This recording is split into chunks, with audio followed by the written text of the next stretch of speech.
Hello and greetings, everyone. 'Tis I, the Silver-Quill, back again for another Fulfillment Friday, and glad to see you all. Let's make sure you can all see and hear me. I've been doing some new stuff lately, some new arrangements with my computer, and so I'm trying new and possibly ridiculous things. I always leave room for the ridiculous. In fact, as I look at you now, as I look at your comments now, I am looking at one of three monitors. I set up a third not too long ago. I also moved my microphone, so hopefully you're getting a better signal.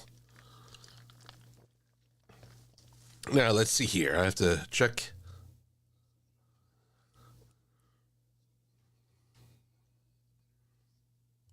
Huh.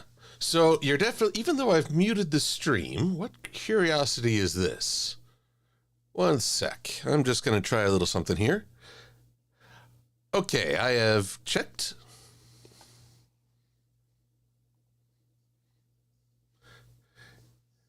Oh, no wonder I have.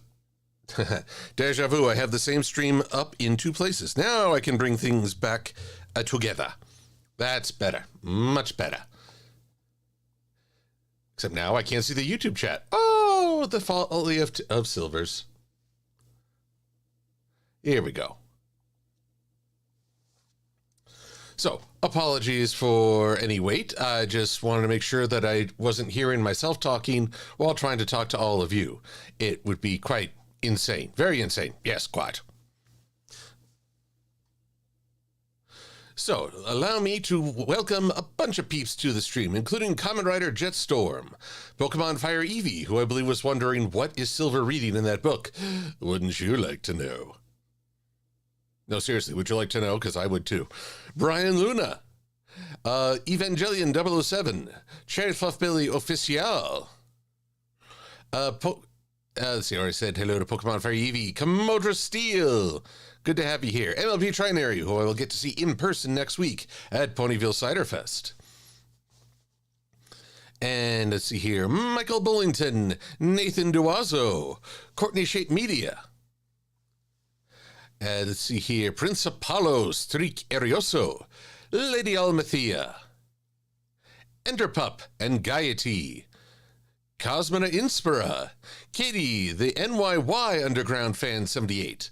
Okay, I was about to think you were a New Yorker, but what's the extra Y for? But then again, why ask why?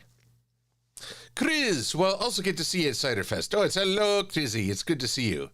And Adam Leisman, Hawkfire, Legomeister 14, Jakob Van Turret, and Elizabeth Snowbell. Meanwhile, on the Twitch, we have Blue Griffin Azora. Flitter Chris is over there as well. Seth Moss, and again, Cherry Fluff Belly. Hello again. I hope you all are doing well. I hope you've been adapting okay, those of you who had to confront daylight savings time this week. Oh, I tell you, it messes with me. Was making a quick dinner run at 5:30 this afternoon, and it was already pretty much pitch black. I looked around and thought, no, this is not right. This feels wrong on so many levels.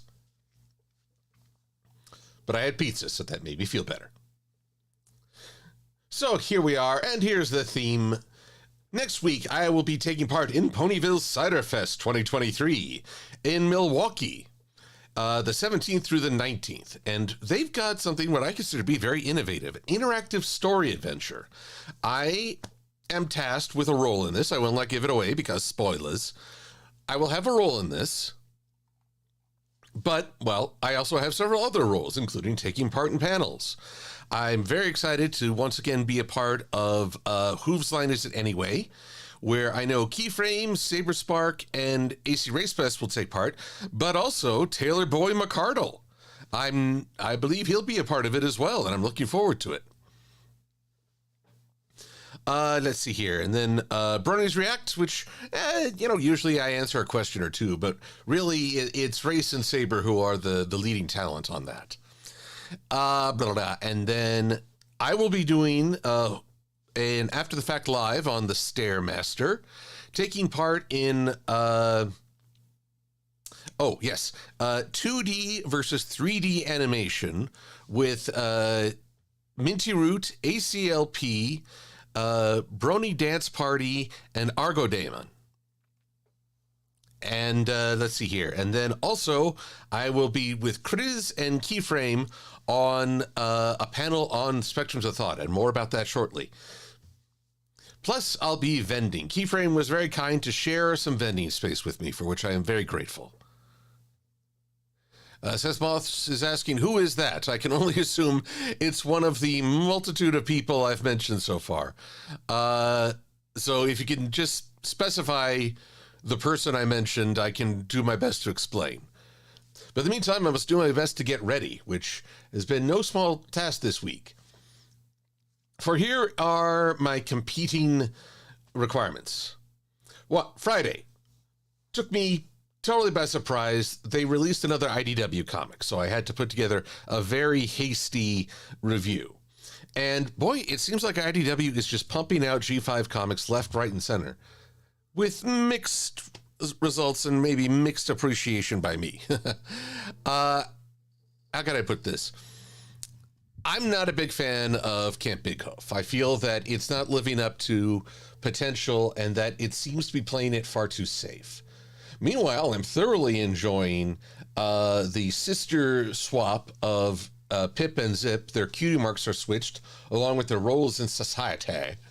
And so therefore they have to figure things out. It's kind of a Freaky Friday switcheroo, but it's fun to see. And in the middle are the classics reimagined, the wonderful Unicorn of Odd, where these ideas are fun. I'm not as big a fan of the artwork. And so all that's going on. Plus, we've gone back to a weekly release of Tell Your Tale, which means Pinkie Pie Says Goodnight is a big to-do. But also, sadly, November 19th is the one-year anniversary of Jason David Frank's passing, and I really want to have this video out before then. You know, I hadn't planned it this way. It's just how things worked out. And to my pride, you may be able to see here, well, over here, I should say. Yep. This is all the B-roll. Oops, which I forget. The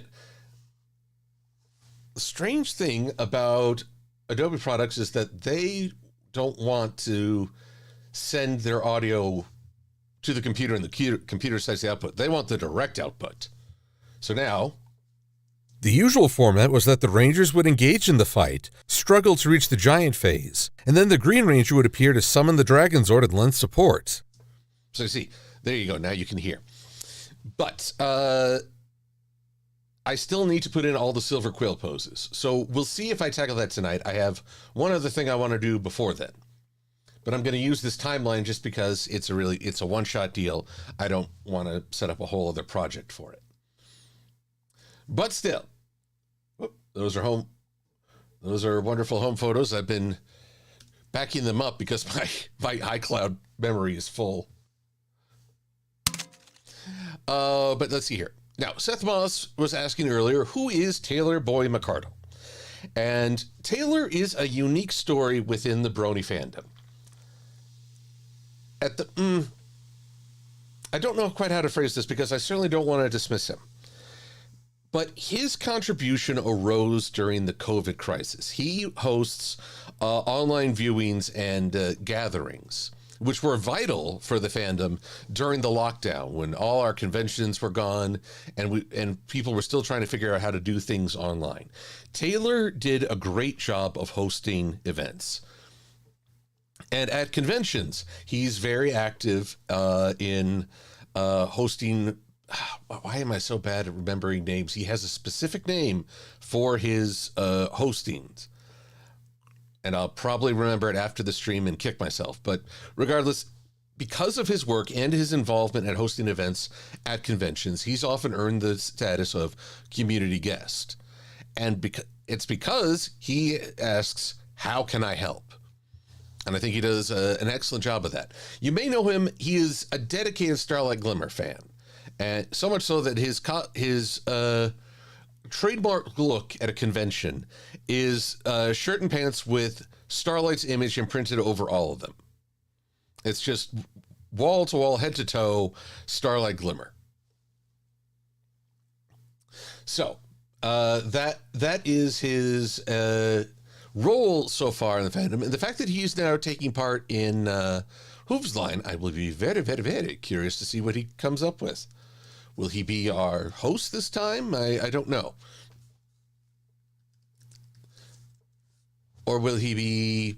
Well, we'll figure it out. We will see what happens. But let's see here. I need to pull in some footage. Boop, boop, boop. I'll be deleting this footage just because it gets thoroughly confusing.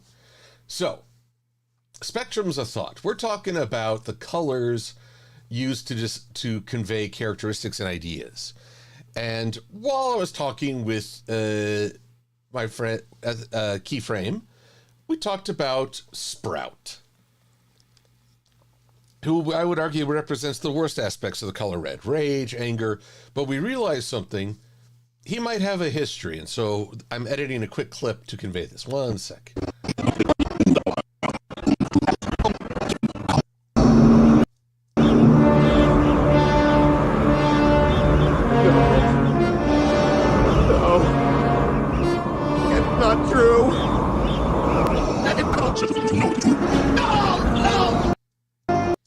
Okay, that's all we need. 22 seconds. I certainly can't. Sorry, I can't put that on YouTube. And we're just going to apply the usual audio transitions. Gives a little fade in, fade out. Doesn't just blip.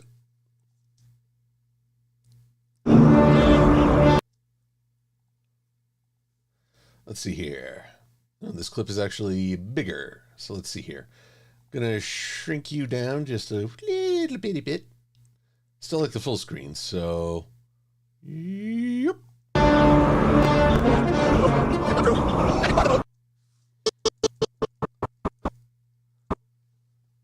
So we're going to cut out Darth Vader. I know that's sacrilege.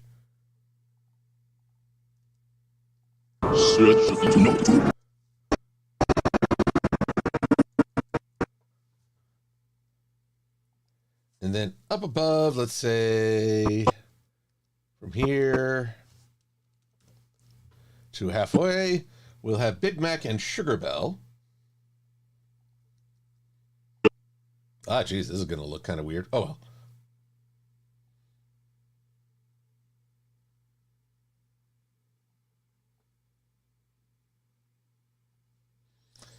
I guess I'll have them go over instead. And from there, boop, we're going to have... a possible descendant who even looks a little bit Vader-esque in that pose. And look, don't mind saying, Sprout looks a little creepy this time around.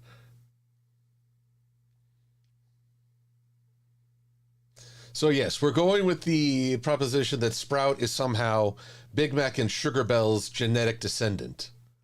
Certainly not personality descendant, although I think it would be hilarious if he learned he was part unicorn. Know it to be true. And I'll nest these to... Well, it won't really matter. Boop, boop, boop. Let's see here. Sequence apply audio video transition. Yes. Impossible! Search your feelings. You know it to be true. No! There we go. No.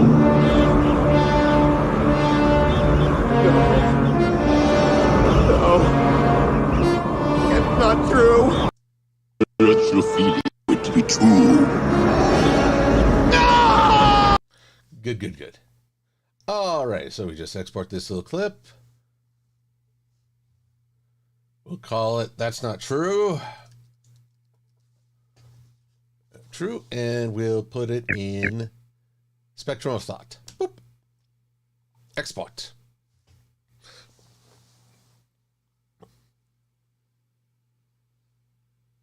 Sorry, Swordbreaker 12, but exporting or putting a top hat on Vader would both be sacrilegious and would not spare me from YouTube's copyright bots. Beep, boop.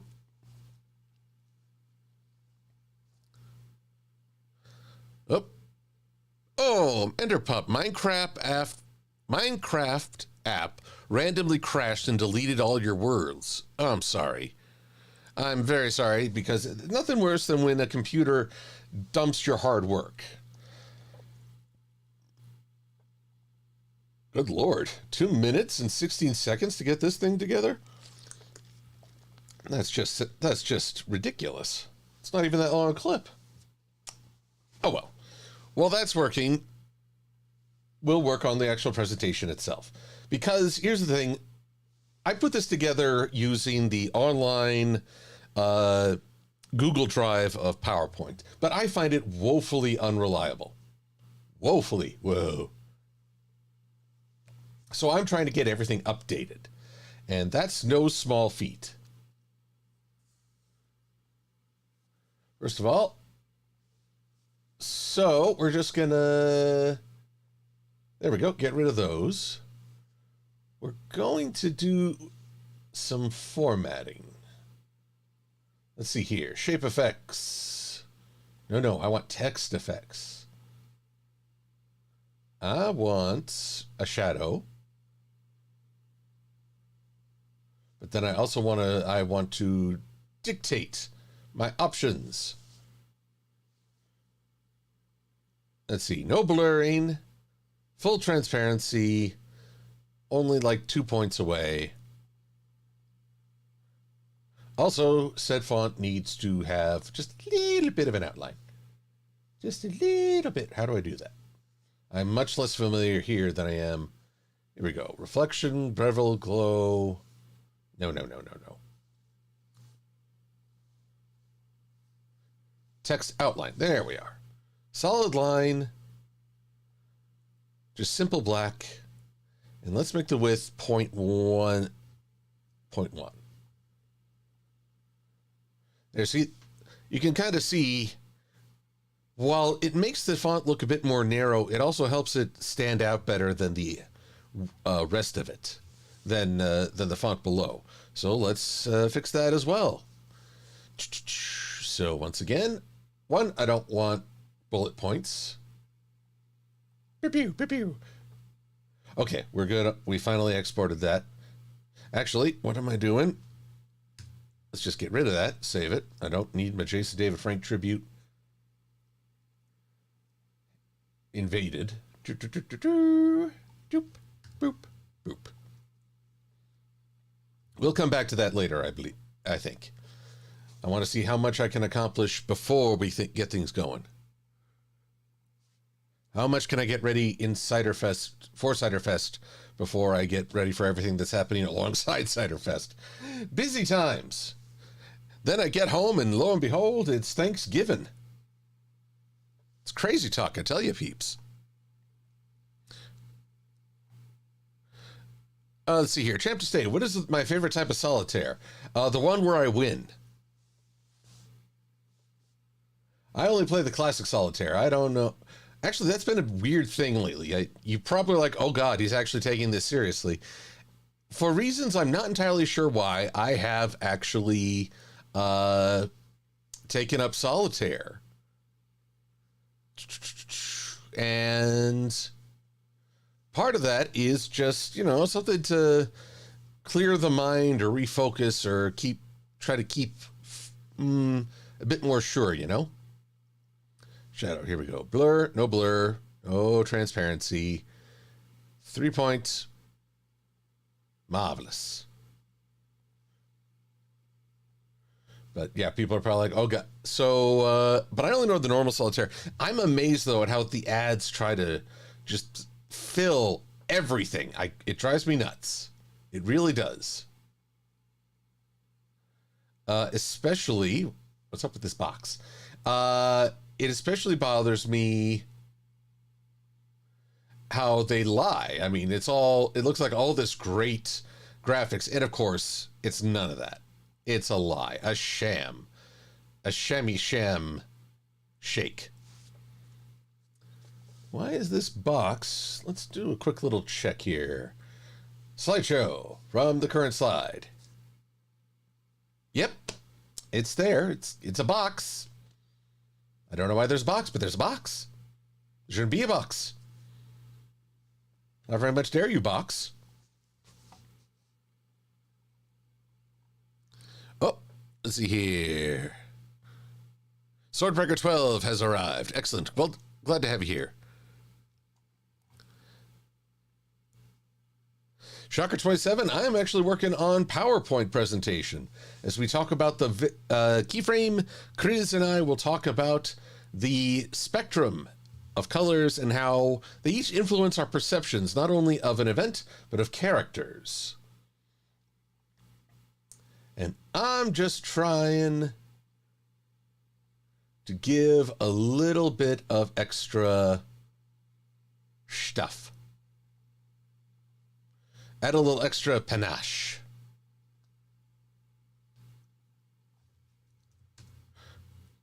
Now, I can tell you all that this is going to be a difficult weekend for me because part of my preparation has been going to get vaccines. Just this afternoon, I got the flu, COVID, and pneumonia vaccines. Funny rule, you can get 2 vaccines in one shoulder, but then they have to do the other side.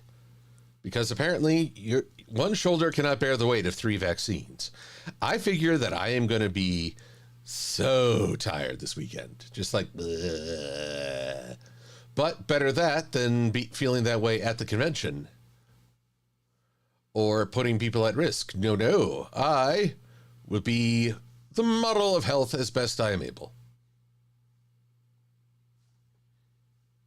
What's Ciderfest? Shocker 27? It is Ponyville Ciderfest. Is a pony convention in Milwaukee centered around the celebration of cider and the fall that comes with it. So, of course, they have cider at the charity auctions. They have cider gatherings. It's a good time, but I do want to caution people. There we go. Got rid of that stupid box. One year, a young man overindulged. And it didn't turn out well. That's not the responsibility of the convention. It was in his own hotel room, and he didn't know his limits. But I will always encourage people, be aware of your limits. And trust me, no buzz or feeling off a drink is gonna justify the headache that you'll feel the next day. Now, next thing I want to do is have these fade in on the click. So we just have fade.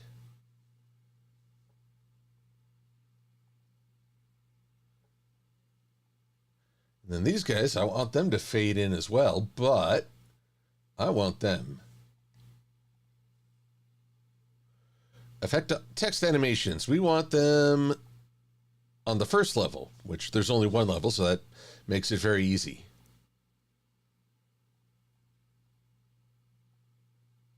Good. Okay, that's that. Now, back to our boy Sprout.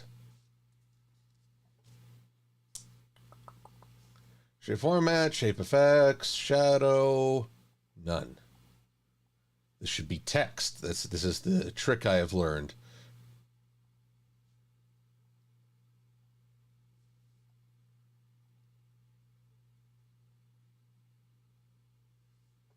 Transparency, 0, blur, angle.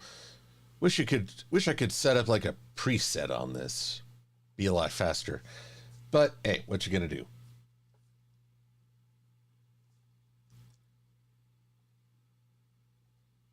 Let's just do a quick little slideshow from the current panel.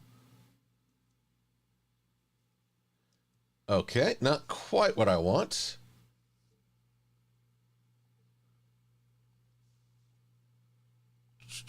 By layer or first level.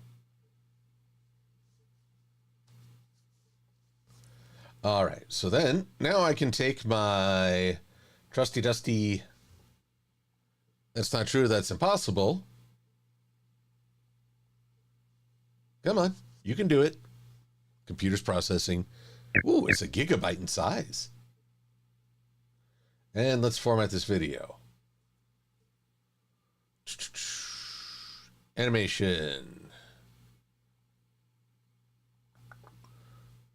Playback. That's what I want. Play automatically, play full screen, and hide during this show. So basically, when we go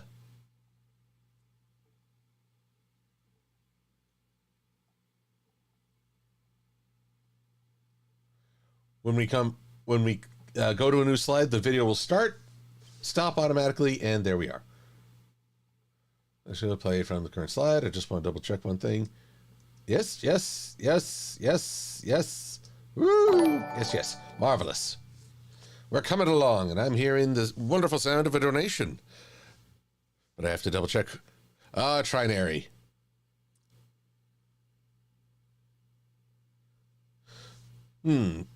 Folks are talking about a theory video they made. It's just a theory, a game theory. I appreciate folks saying that they've created a video. I would rather you tag me on Twitter about it and I can give it a look. My only concern is that people should not advertise in the chat, because if you open the door, there may be some unscrupulous links in there. I want to keep people safe. So it's not anything that folks have done wrong, but as a policy, I don't think it's good to advertise videos in the chat. Alrighty. Oh yes, in green, the art of balance, and I have Nurgle of Warhammer 40k on there. Hello, Nurgle.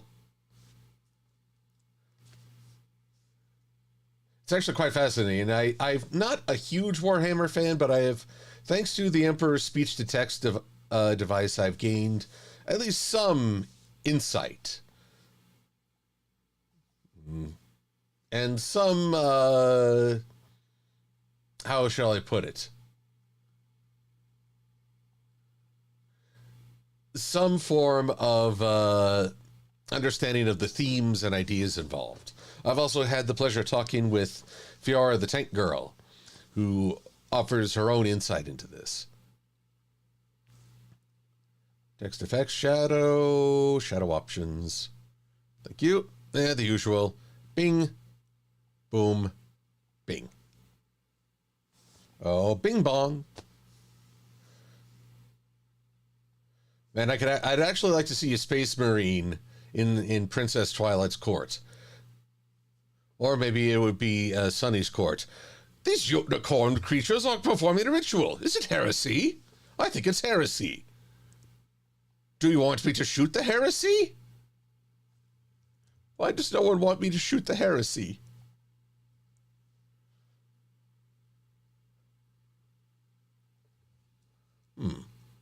Ethical things. What, things is a step too far? What's with this text box?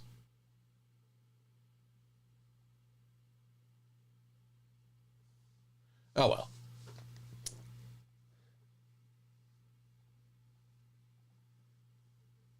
And once again, animations, timing, we just want to animate the text based on the first level. Oh, actually, that'll be interesting. So let's play from the current slide, and I'll just show a quick. So there's green.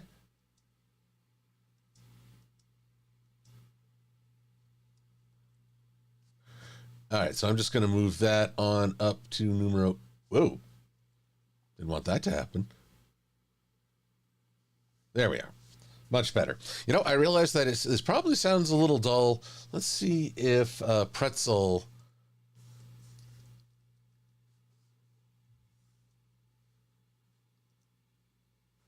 Pretzel rocks. There we go. Let's get a little music going in here. Come on, work with me here. Probably taking a while to load because, well, I'm asking a lot of both streaming and working on online stuff. Let's also take a moment to look for comments, questions, and all that good stuff.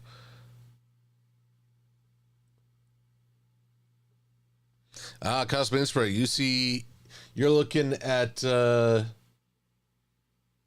Lord, why did I said his name and now suddenly I'm blanking? I am tired. I'm already getting tired from the vaccines. That's what I got. Nurgle, but you're thinking of Mogo from the X-Men. Or Mongol? I feel like it was one of the two.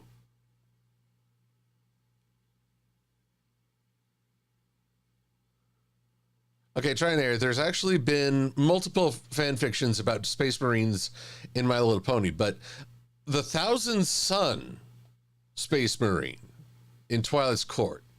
For those who don't know, Thousand Suns are basically psychic soldiers. They excel at psychic ability, but they fell to chaos, and as a result, turned on their leaders.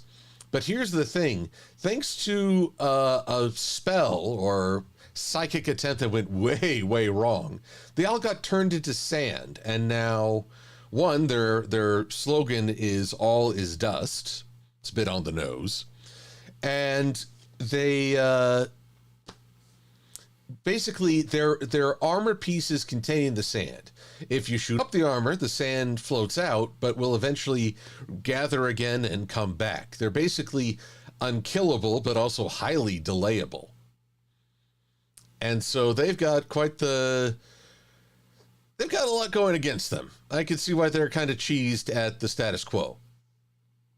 So the idea that Twilight is somehow coaching a sand marine in the ways of friendship is quite bizarre. Yes, quite.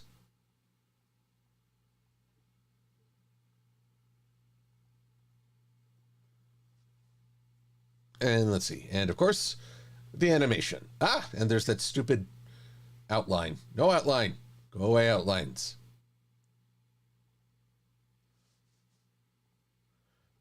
Trying to make this look nice. Spiffy, even.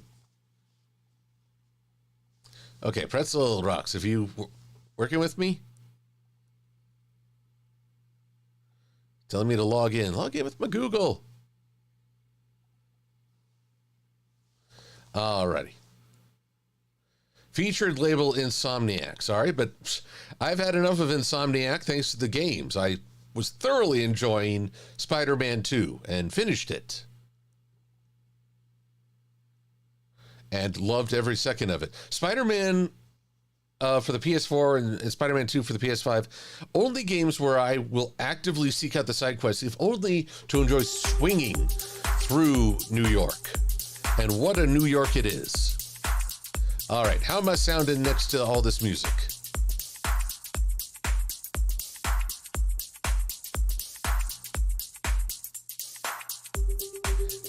Let's see, Noah Harris wants to know my favorite Team NT and Powerpuff Girls characters. Favorite Team NT is Leonardo in all forms. I'll admit he wasn't terribly interesting in the 80s version, but I still liked him. And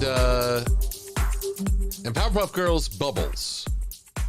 One, well, I am a fan of Blue, but also Bubbles is just like the picture of innocence, but also rage. I think my favorite is when she thinks she's Mojo Jojo and starts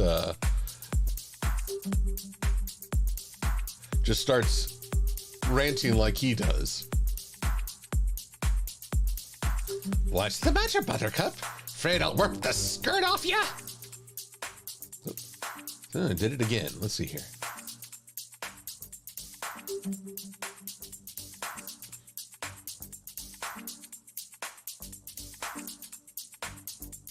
I have no idea if this is not working the way I had hoped.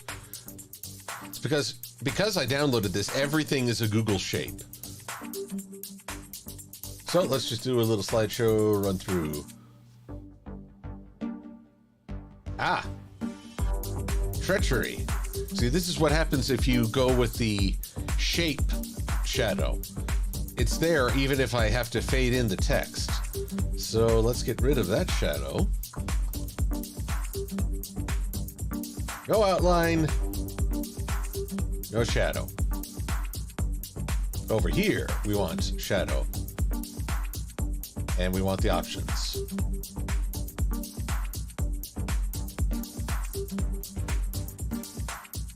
Yes, I realize this is not the most exciting thing to witness, but it will help get things ready. Sordor Fan 15, favorite Sonic character? Well, aside from the fastest hedgehog himself, I'm gonna go with Princess Sally Acorn. I deeply regret she is not featured in the Sonic franchise more than she has been in the Saturday morning cartoon, because quite frankly, I think she was a great addition, a great compliment to Sonic, and a great study in femininity and strength not being mutually exclusive.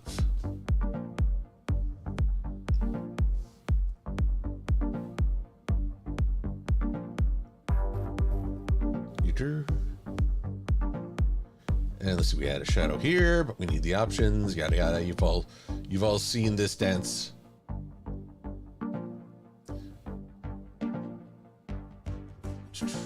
Shadow options, there we go. Boop, boop, and boop.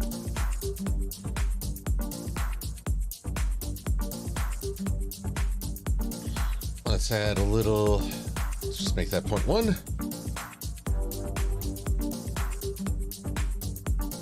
Huh. Alrighty. Now, the other thing I don't get, Rainbow Road Trip, I don't think had a purple tribute. Oh, but let me double check that. Rainbow Road Trip screenshot. I'm just doing a little search out there. There's a lot of colors. I'll let that work itself out.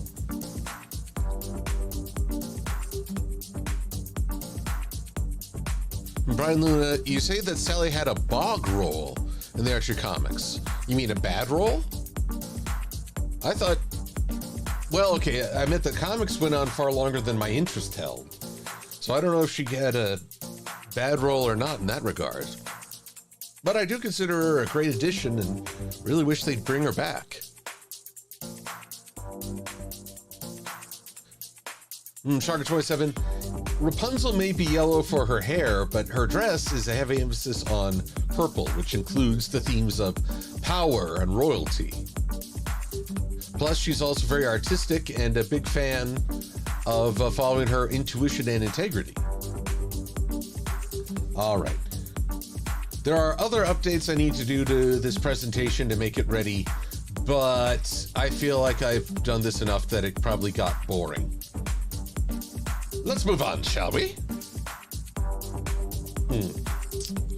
What else do I need to do to get ready for this here thingamabob? I mean, I've got to put together my presentation for the Stairmaster. Now, this one I did in Keynote because, well, Keynote offers one thing that PowerPoint doesn't. The ability to put images you can batch import onto multiple slides.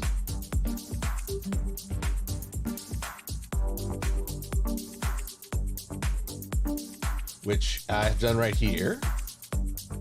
All manner of slides. But I need to install my clips.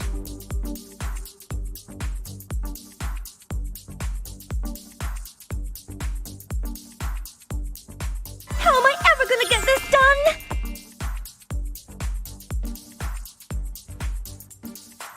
So let's see here. Duplicate.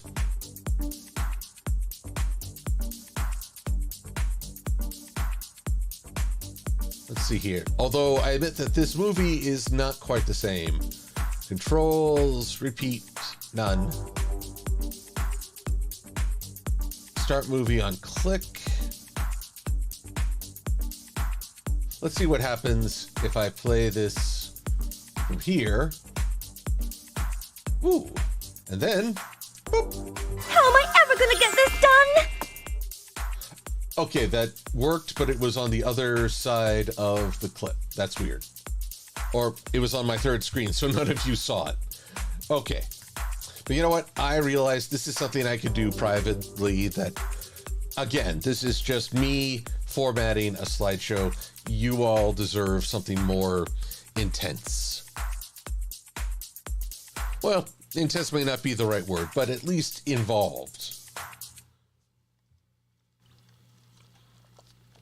So, let's turn our eyes to Pinkie Pie Says Goodnight, because I face a new challenge there. Let's see here. File, open recent. Premiere, do you not have a recent? Untitled, what was my Untitled project? Huh. Oh, okay, I get it. There's going to be a new episode. I'll be traveling on Wednesday. I'd love to have as much of the Pinkie Pie Goodnight ready as possible. But for that, I need a little bit of a visual reference. So let's pull in a few episodes of, what was it, season 8? No, yes, season 8, where they open the School of Friendship.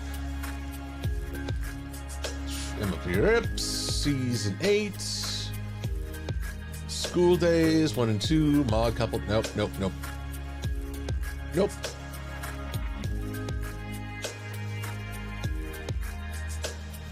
Scene 6, Matter of Principles, and maybe the School Rays. Here we go.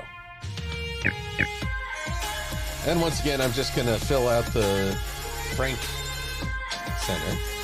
Let's turn the pretzel rocks down quite a bit, because we're gonna be skimming through for shots of the hallways of the School of Friendship. Yada, yada, yada, yada, yada.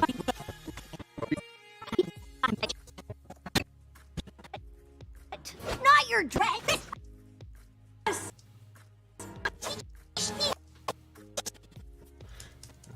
I remember all the comments people got on this, that Twilight couldn't learn friendship from a book, so why is there a school? Well, Twilight couldn't learn, but I'm of the belief that once she was able to teach, then she can do it.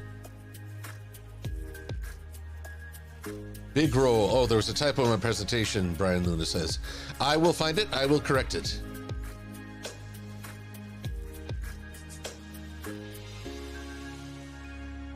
And Grimwolf, you make a good point with the intensity of the backgrounds making it hard to see anything. I'll see about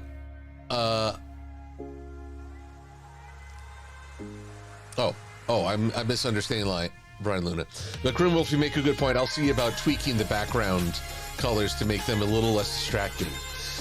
Brian Luna was saying that Princess Sally had a big role in the Archie comics.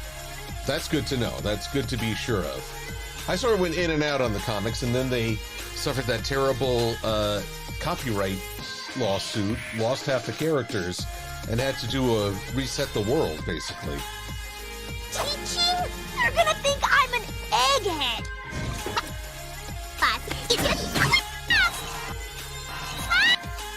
Here we go. Lay that out. Yada, yada, yada. Nope. I need a hallway. Give me a hallway. Perfect. About that.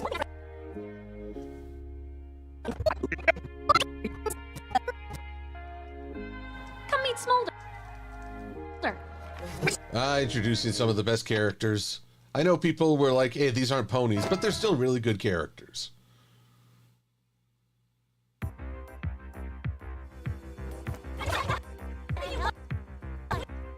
Seems like all the rooms or all the doors had the same logo. That actually makes my life a little easier. Oh, now, see, here's a great study in character posing. So Smolder, leaning away, angled away from the speaker, too cool to pay attention. Ember, paying attention but not sure this is worth her time, so one on her hip. And Spike, fully engaged, leaning in, claws upraised to show his enthusiasm. Oh, Cosmin Isfra, welcome back after stepping away. I'm just gathering footage of the School of Friendship to get some screenshots of the hallways. Come on, let me see. No. Well, that's a good ceiling. I just need one frame of it, though.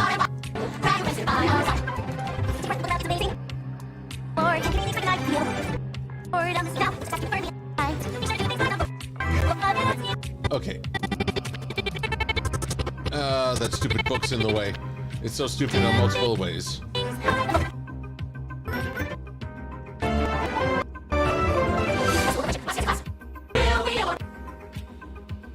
Let's see, come on. Give me something good. Give me something good here. We're not doing classrooms just yet.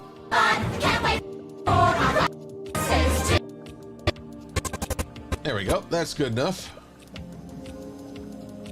Gives us a little view of something. Although, isn't that the dorm? How about?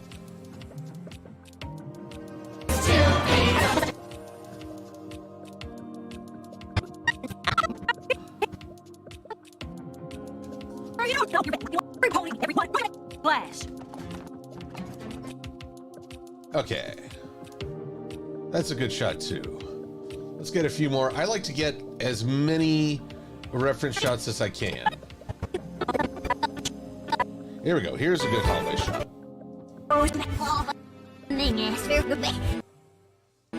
Hippogriffs hang in the hall, and door will be open to all creatures, great and small. And there you go. Though let's hear this backwards, just see if there's any demonic message.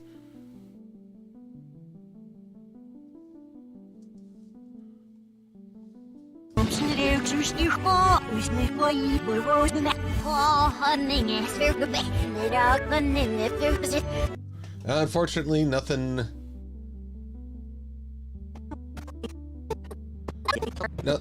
Nothing satanic, at least. That's good.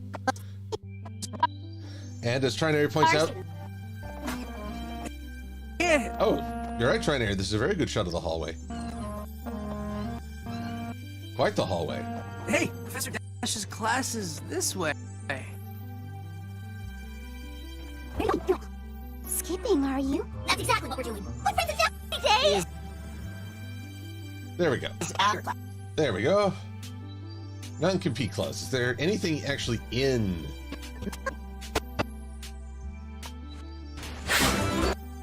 Ooh, good establishing shot of the School of Friendship courtyard. Might need that down the road.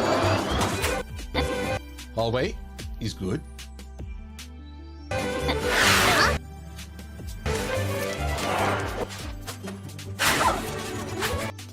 Oh, there's that hallway again.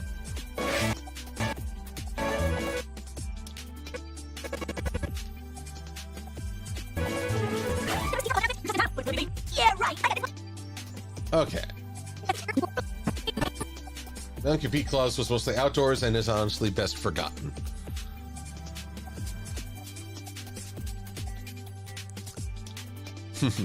Trinary, nope, you're not wrong to assume backwards language is Swedish. Like they say, the Swedish chef. Gibberish is just fun.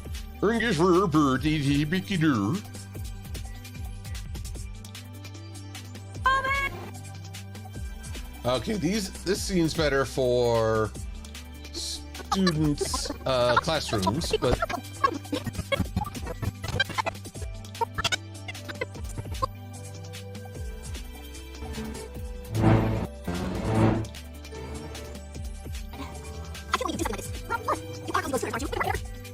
That's what she told me. So you said you have to fail? No, I know that's not the school. That's because you wrong things outside. That's cruel. Don't follow the right things. And how you explain your answers. What is it? Tell me. Fried cheeseburger. Who is the project? Your mom. I don't understand that either. You're not people being brave. I'm afraid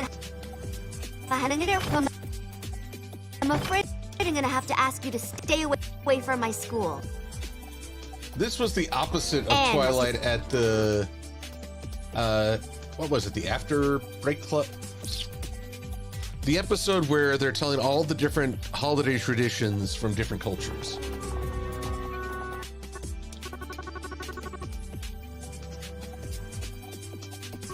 Well, anyway. And let's just get a shot of that. This is all the prep work that goes into making a background. And it's a lot. I don't mind telling you.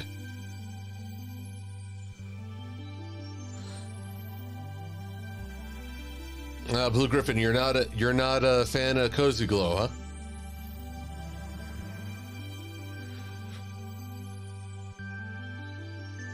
And Seth Moss is right that I am kind of like Rarity. Oh, however will I get all this done? Hey, I'll advertise in reverse order. Well, either which way.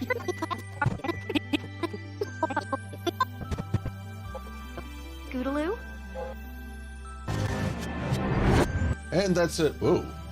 Well, that's a doom shot if ever I saw one. I guess this is all we really need of that scene. Good. I have a good reference for Twilight's office on one side. Lord, she was a big fan of doors. I guess it's supposed to be accommodating for flyers. Matter of principles, anything.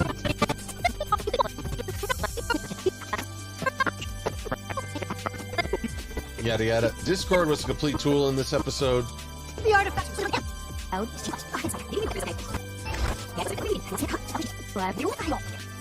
All you have to worry about is teaching class. It's fine. Maybe we will get through this okay. There we go. Just some background clouds.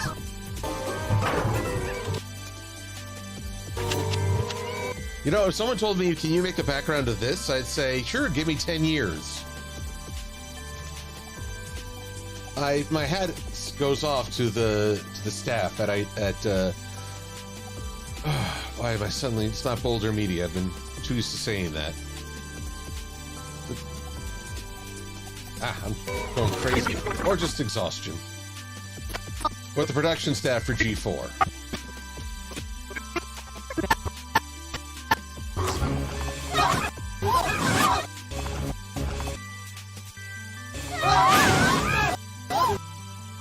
Oh, wait!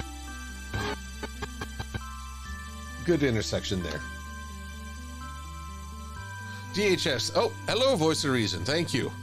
I needed a reminder.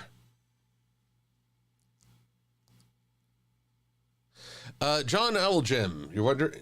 Funny you should ask. This is the current state of the Jason David Frank tribute. I have all the B-roll and A-roll lined up, but now I need to put in the Silver-Quill poses, which I intend to do this weekend. The goal is to have this out before November 19th, which is sadly the anniversary of Frank's passing. Oh, I'll let you guys in on a little secret. Let's pause. Let's pause the music. I want to show you just one thing. Let me paint you a picture from my own childhood. The year was... Calm down, No, come on. It was 1993, and Power Rangers was an unexpected hit across America and, indeed, the world. While it was certainly big on camp with squeaky clean protagonists who were rather buff to be high schoolers, the show had plenty of action and cool monster fights to get the kids' imaginations going. As a result, Power Ranger toys were liquid gold and sold out everywhere. So when my mom and I had finished a trip to the airport and stopped by a random Toys R Us, only to discover that all 3 giant robot toys were in stock, we snatched them up straight away. So yeah, that was a little bit of my childhood. But this footage here, this shot of a Power Ranger toy and the Red Ranger and this Sorry We're Sold Out, I acquired these from an online video archive site. $600 for 30 seconds of footage. Originally, I had more footage I wanted to use, but that would have been $1,700. I can never try this again. I mean, that's way too much. But I'm floored by the... Well, I mean, they're trying to figure out the economics of it. Certainly, you have to pay for storage space, even digital. And if it is electronic, you have to keep it cold. You have to keep it backups. It is an exceptional amount of care. So they have to charge you through the teeth. But then that means small-time developers and YouTubers and such really don't have access to that kind of capital. They can't fund all that. It's ridiculous. I'm kind of hoping that the sales at Ciderfest and the Patreon support for this will help cover the production cost. Oh boy. It's all kinds of crazy. Anyway. But yeah, I can never do that again. But in this case, well, certainly Jason David Frank is worth it.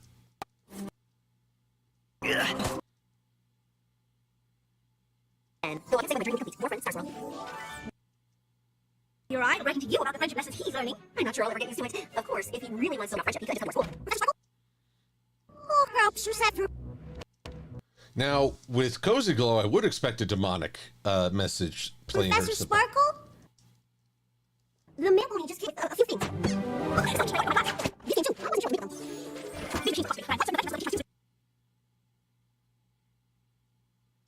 Okay.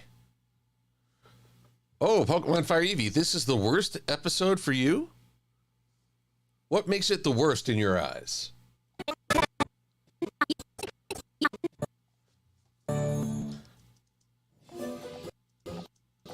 I mean, certainly the students' lack of loyalty to their soon-to-be alma mater. We're open another friendship school.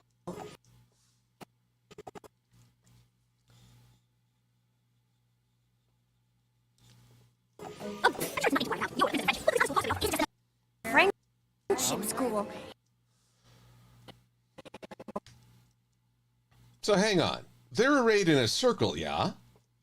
So how come they're a rectangle here? Ah, well.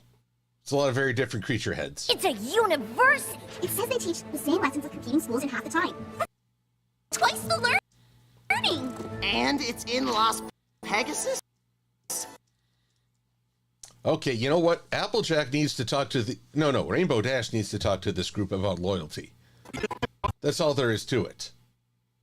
You know what? I think we've got enough footage. Believe me, I'm going to be exporting these as frames. We're going to get plenty of footage. So file, export, media. We're going to save these as PNGs. Format, PNG. And we'll say School of Friendship. Of Friendship _ it'll automatically number it. And we're going to put this in my image files, which is where all my references come from.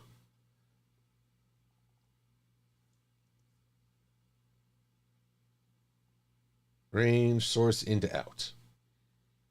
Good. That could have been ugly. So now we just need to let that do its thing for a minute.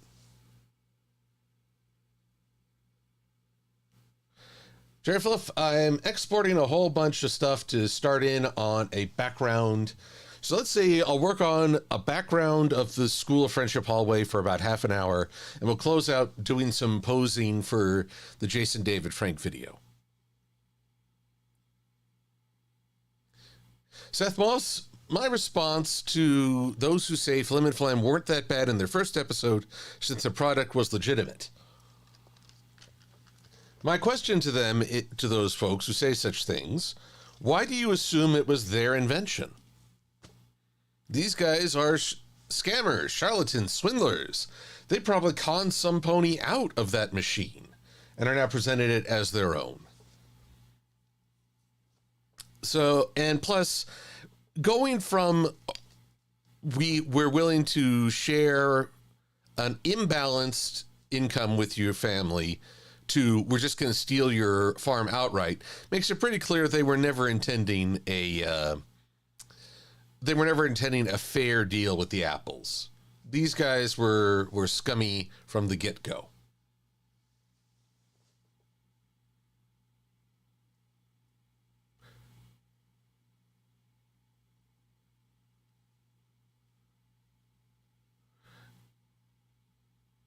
Let's see here. What folks talking about where I think folks are asking about where the magic would go after Cozy Glow.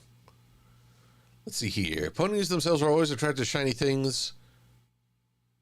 That's a fair point, Trinary. Shiny and new does seem to grab equestrian attention far too quickly. Let's see. Let's close this Untitled project. Don't want to have to deal with that for a while. Star Swirl is kind of a jerk, the bearded jerk.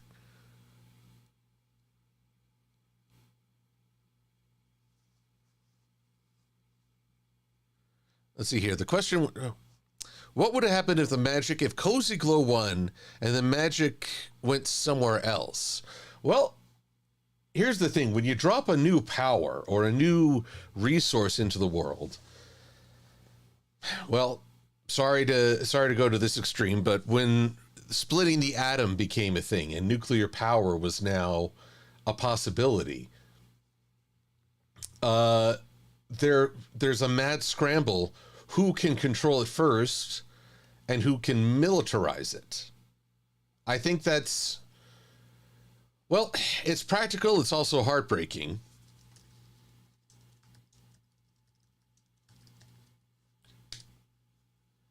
So I would assume that if the magic went into another universe, into another dimension, that dimension would suddenly have to deal with a wild, unimaginable force that they somehow have to bring some form of control and order.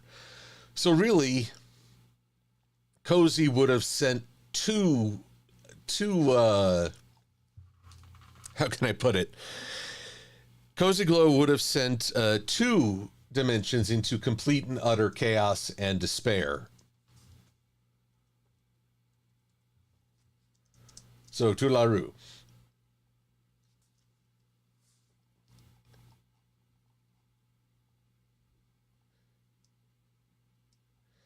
Now, while I'm going through all this, I actually have a question for y'all.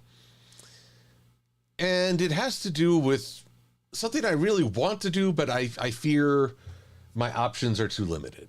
Forgive me if I've mentioned this before. I'm not sure if I have. I have these sound buttons that I offer. You can get messages recorded at the convention. I have a mic set up. But they really don't do that much. They're not selling. People don't really have that much they want. So I've been thinking about changing the approach. Have sound buttons that have the ponies giving very positive, affirming messages and encouragement. Because goodness knows we could all use some of that. Problem is, I can't commission the voice actresses through Cameo. Cameo has its own rules regarding licensing and use of the voices. I have no contact with the talent otherwise. And AI seems highly unethical in this case. Like, I can't just fake their voices. That would be wrong. That actually would be, I feel like, stealing from them. So the only other thing I can think is if I can find vocal talent in the fandom that does a good approximation of the cast, and maybe they can help me record messages. But I don't know what are your thoughts? I just want to hear what you all think.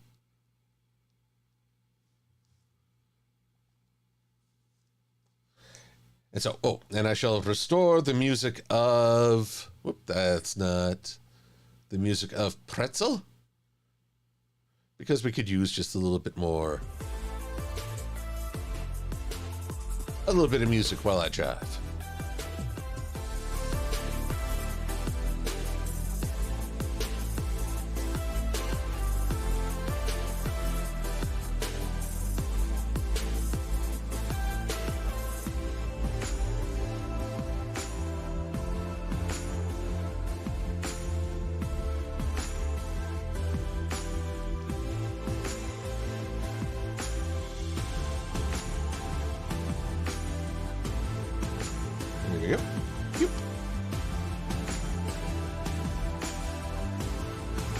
Now, where's that intersection where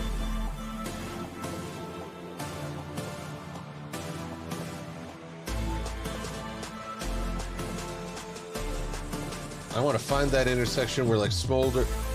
Actually, this one's a pretty sweet intersection on its own.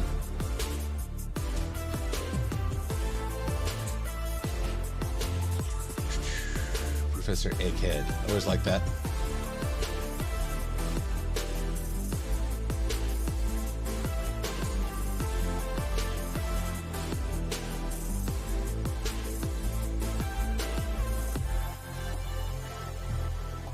This one's a very simple background. I might hang on to it for when you just need like a generic background in a pinch.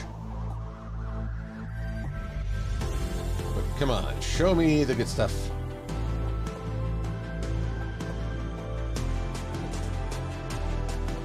Oh, I exported Scenes of Darkness. Darkness, Charlie Murphy.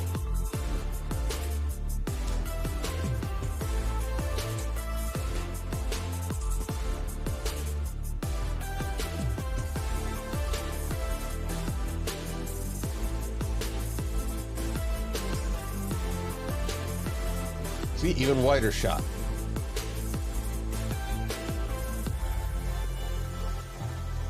Ma foi. So much.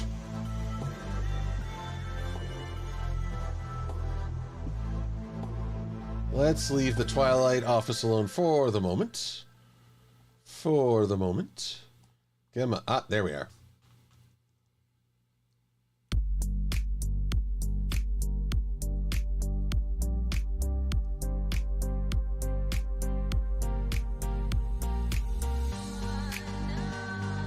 You know, my biggest problem with A Matter of Principles is the ending message.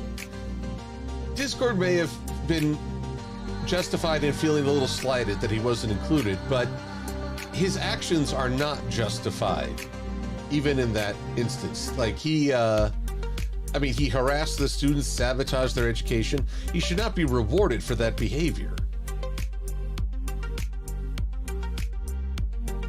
And what a terrible message to send to the students and the kids at home. Okay, there we go. There be my first screenshots.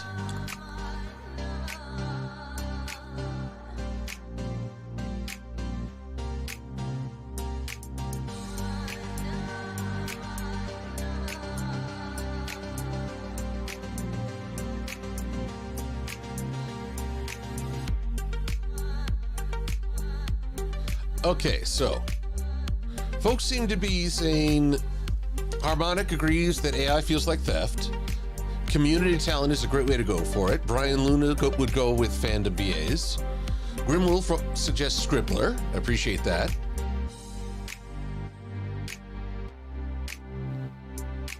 Oh, Shocker points out that comedy, so maybe some affirmation, but also some hilarious lines. Oh, welcome to Amethyst Majesty. Good to have you here.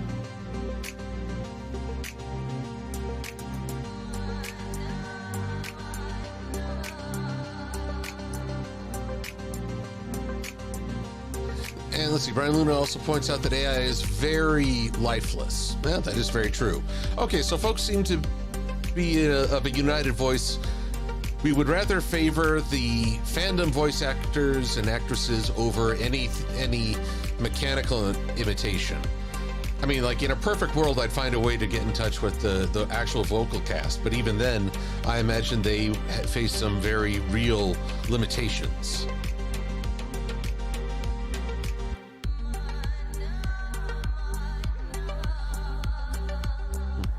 Let's see here. JC Martyr. I'm probably mispronouncing your last name. I apologize. Mart? JC Mart. What would happen if the shadow of the Pony of Shadows were released from limbo? Because what I can tell, it kind of acts like Venom. Well, you know, I've wondered about that, JC. We only have its interaction with Stygian. And Stygian was not exactly in a healthy mindset to begin with. I don't know who corrupted who.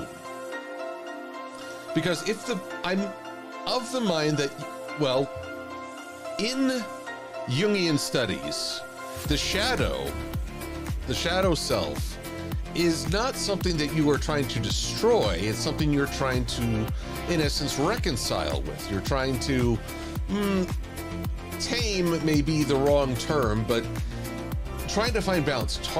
Harness its strengths without getting lost in its vices. In that way, I feel like the Pony of Shadows could actually be more akin to Alucard of Hellsing and Hellsing Ultimate, and Hellsing Ultimate Abridged. if you could find a pony who could have that balance or that understanding, I don't know if the shadow could be used in that way.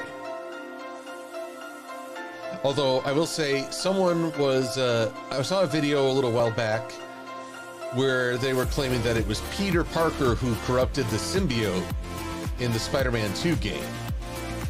And right off the bat, I figured that's like saying the Cardassians did nothing wrong, Thanos is the real good guy, yada yada. Guys, don't try to turn this around on the heroes again. In this case, I think it's very clear that the symbiote is a bad guy. And I don't consider that a spoiler for Spider-Man 2, as it's all over the promotional material.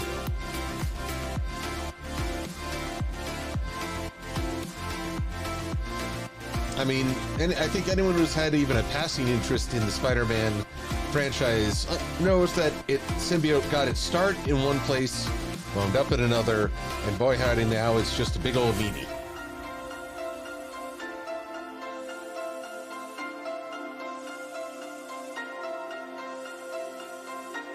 Although for a time it was a lethal protector. I don't know if that's changed since. Let's see here. I'm going to save this under Silver-Quill resources. Come here. Backgrounds.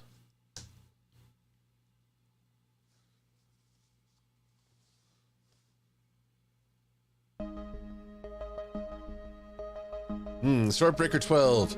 Stygian, the owner of the wild card. I'm not sure if that's reference to Helsing Ultimate. Forgive me, I'm probably missing your reference. Forgive me, I know it's not, I'm uncultured. Mart equals Mart. Well, I appreciate it, JC. Thank you for clarifying. Let's see here. Sorry, I just need to do one more search for School of Friendship and its crest. School of Friendship crest.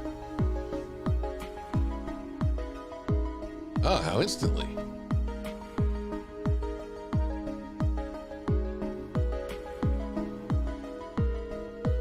Here we are, everyone. Just so I'm giving proper credit to where it is due. This is Cloudy Glow, far better than Cozy Glow, who did the crest of the School of Friendship. And I can use that as long as... Oh, your author is to use this artwork.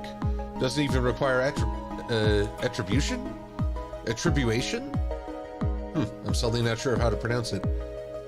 But either which way, I will download this. I'm going to vector it myself because I like to have vectors, but I owe it to Cloudy Glow for making this available. So, thank you, Cloudy Glow. I can't talk. I'm going to just blame it on the vaccines whenever I can. It's not the worst conspiracy I've heard about vaccines. And believe me, there's some stinkers. Embed.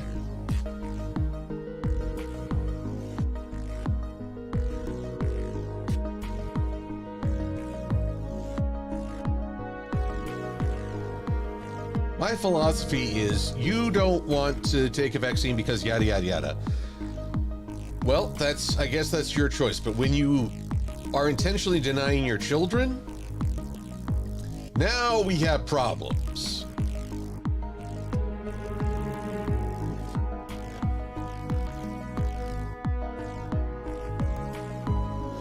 So, and if schools are like, no, if you don't have vaccines, we can't let you into our school for the health of our students, well, that's a consequence of your decision for your kids. So, you know, you're going to have to face that. Don't come crying to the rest of us. You made a choice.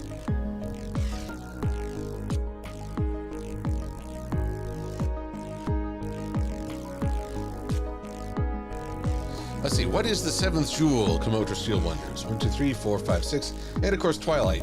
Well, let's see here. We've clearly got Rainbow, Rarity, Fluttershy, Pinky, and Applejack, Who is this green? I mean, it's not Starlight. Starlight is not green. Spike. It's Spike. I know he's a purple little dragon, but he has green fire breath and green scales. Spike is the green element of the elemental harmony.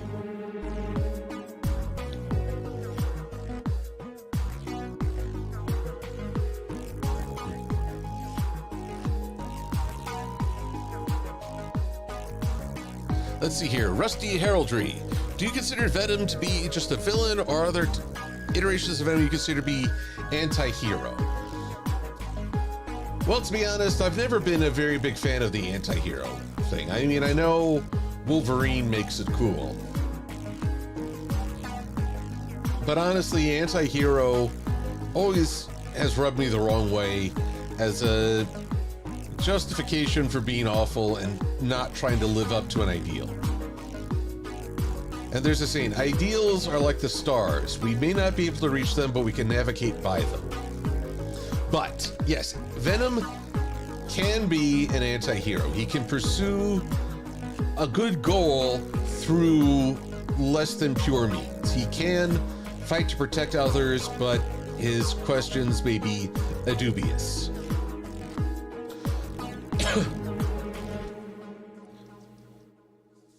But what I really want, though, is for his actions, his anti-hero or actions, to come back to haunt him, to have him wrestle with the fact, wow, I screwed up. I mean, Peter Parker blames himself for the lack of oxygen in space, but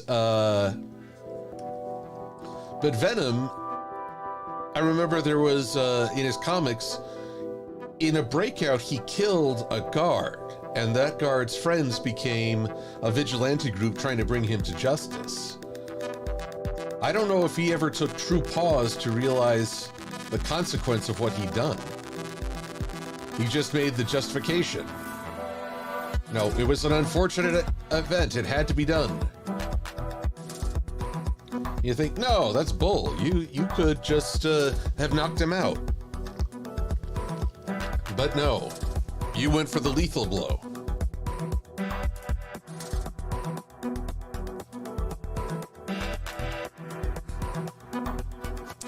Komodo Steel wonders if I have seen the new dragon designs in G5, and yes, I have, even from the rather oddly released Tell Your Tale episode. So I know of at least 3 dragons, one of whom, Blaze, seems to be the leader and pretty cool. Then there's like a successor to Garble. And then a dude who's just trying to have some fun. Now, I forget who noted it, but someone pointed out that they seem a bit more equine in their appearance, including how they hold their legs when they fly. More like a horse would if you suspended them. Pardon me a moment. That I'm less fond of. I figure, you know, if you're having a species outside the pony norm, I think it's good to emphasize a physical difference. Here, that didn't work. This will. Huzzah. Haha.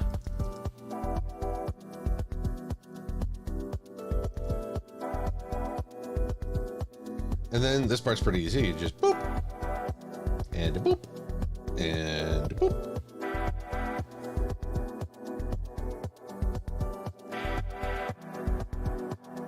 So, whether the dragons... I took some heart from the Tell Your Tale special that the dragons seem to have adopted a different set of values from the earlier hoarding days. Like, Ember and Spike may have had a very lasting positive impact.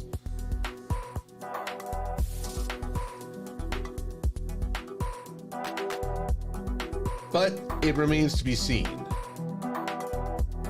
I'll say one thing, because I'm getting ready for this convention, November is going by very fast, and as a result, I don't have to wait that long for the new Make Your Mark releases. But here's something I learned at Everfree Northwest, which I believe was my last convention. The folks who work on Tell Your Tale, they get to see the scripts for Make Your Mark and then have to come up with stories based on that, sort of the intervals or the in-between stuff. Thus, Make Your Mark is not beholden to Tell Your Tale's continuity, but the inverse is true.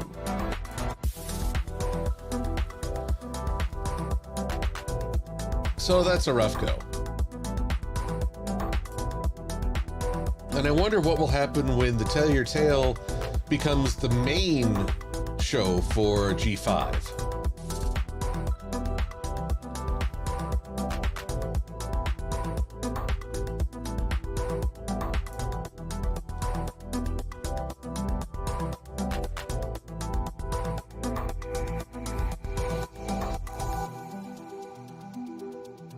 Here we go.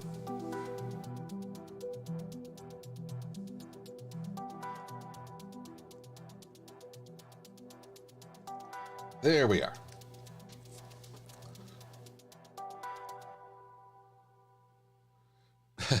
JC points out the G5 dragons are basically going through the everything is evolving into crabs meme.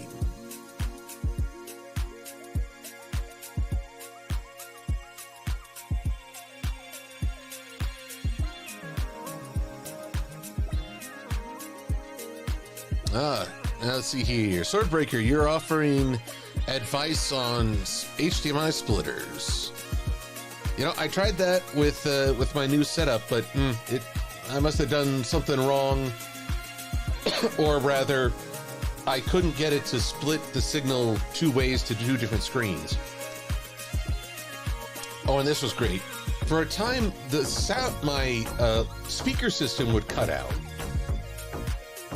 and I'd have to unplug it, plug it back in, and get the sound back until it knocked out again. So if you're ever having that trouble and you're a Mac user, the folks at Apple Support wanted me to install the newest updated OS, and I never want to do that. I mean, the new OS is another way of saying our buggy mess. I only upgrade to that when I absolutely have no choice. But it turns out that my loudspeakers were plugged into a USB bus, or basically a tray of USB slots and only one plug leading into the computer. As a result, it was getting canceled out because it needed to be plugged in directly to the computer. Once I reworked that a little, I had everything back. Sound, perfect, no troubles, thank you God, I didn't have to update to the latest whatever. I like Apple computers, but the new OS is always going to start off with a heck of a lot of bugs. And other developers not affiliated with Apple need time to figure out how to work with it. The exclusivity that makes Apple really hard to make a virus also makes it really hard to work with on third-party products.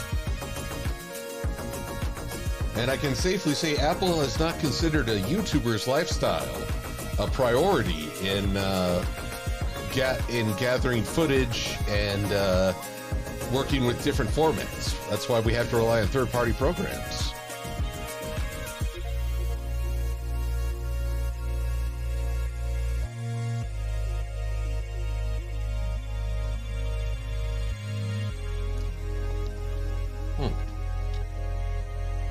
Pardon me. Now let's see here. Master Code, good to see you. And yes, I too like ponies. I find them to be a magnificent source of entertainment and characterization.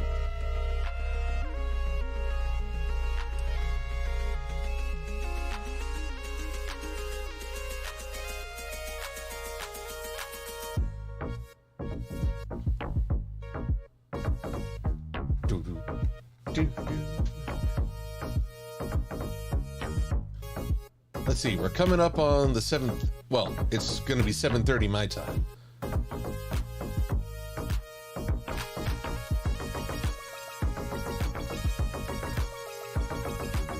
There we go. Boop. Oh my goodness. Wait, weird. Where did my purple gem go? Egads, I never drew the purple gem. You think you're done, and you flummox it up. Flummoxed, I say. Oh, music's a bit loud, sorry.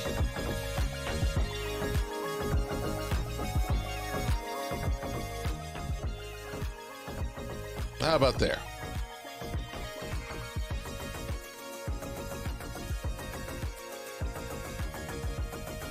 Let's see here. Seth Moss wonders, what do I think is worse? Matter of Principles Discord or Season 9 Discord?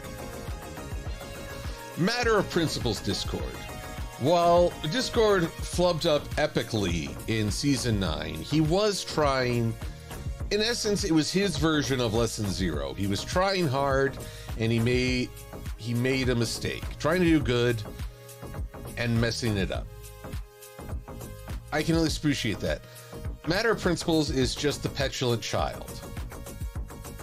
And a further affirmation for people who don't like Discord.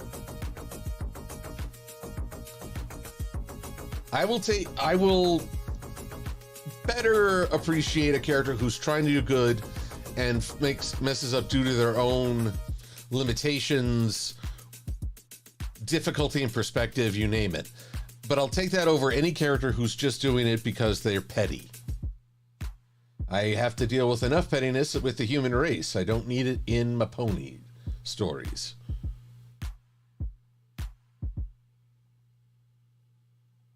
Besides, I'm surprised Discord never tried to come up with a alternate alma mater. Like, he start the School of Chaos.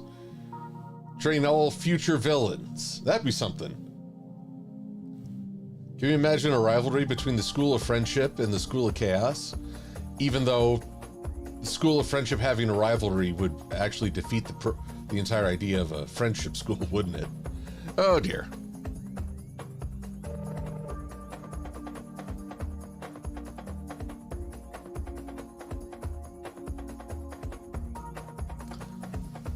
Let's see here. Jerry Fluffbelly Official wonders, what do you call a caffeinated turkey?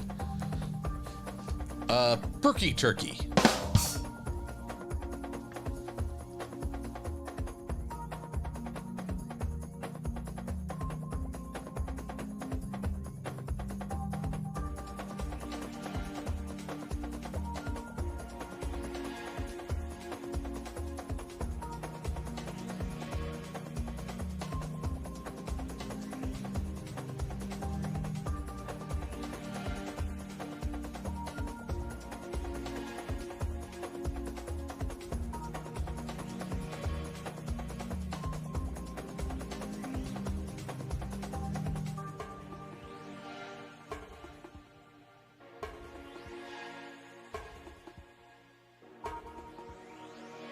Here we go.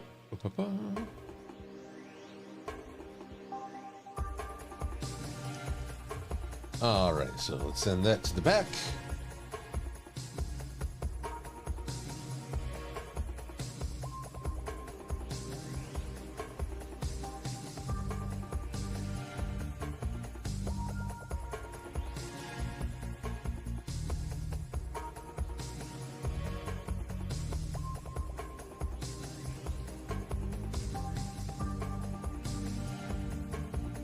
And 1, 2.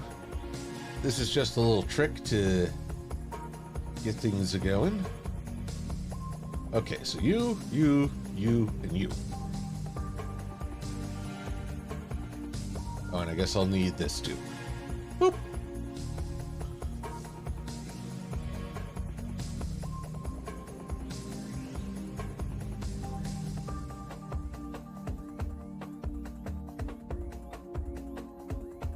Okay.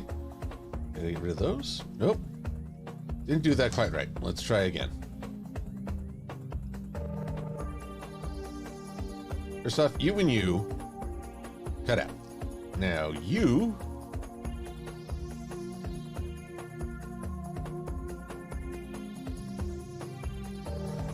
this is the problem with vectoring. Sometimes you don't really see what you're working on. Okay, there we go. Now we're cooking with gas.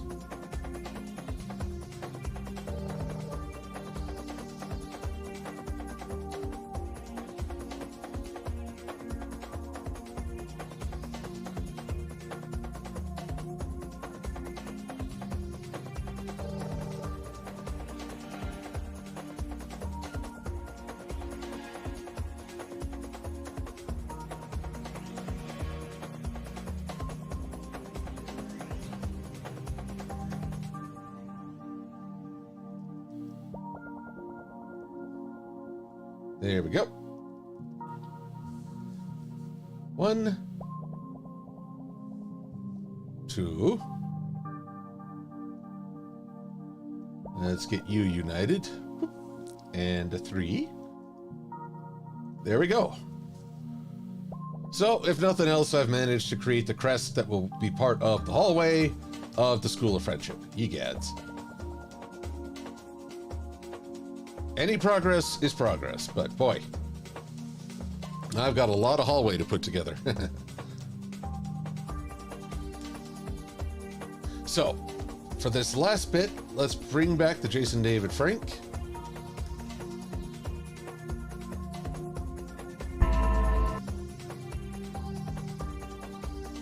And let's say goodbye to Pretzel Rocks. Won't be needing them.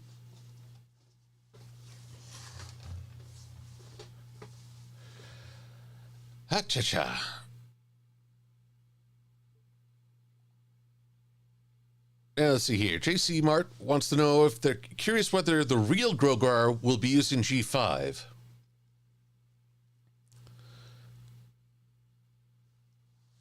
Well, that's an excellent question for which I sadly don't have an answer. To be honest, I would actually like it if Grogar underwent a redemption even before he met the main 6. Dude's been at this for centuries, apparently. You gotta wonder if at some point he didn't have a moment to sit down, think about his track record, and realize he's been doing this all wrong. Wouldn't it be something to have him come back and be a mentor against a new threat? But such is the realm of fan fiction.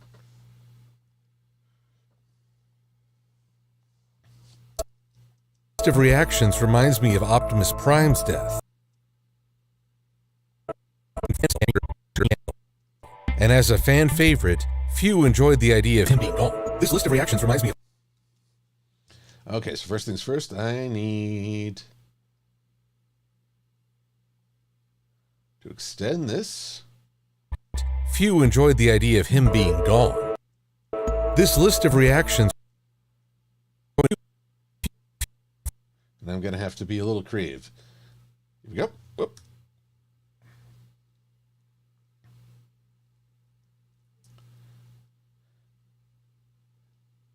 What I have to do, I took all the B-roll clips, all the footage of the show and Frank's pictures and like, and nested them all into one sequence. So a sequence within a sequence. But as a result, now I find I suddenly need to extend Optimus Prime's death scene. Because, Prime does expire an awful lot. He expires an awful lot.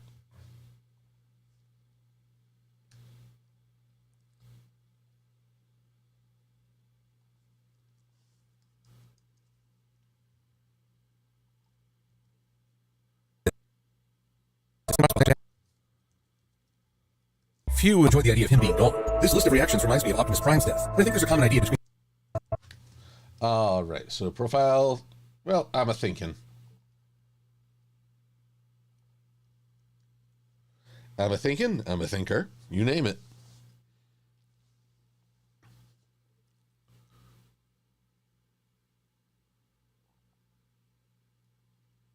Let's see here. Oh, Enderpup, you got to call it good. Have a good night. Have a good rest.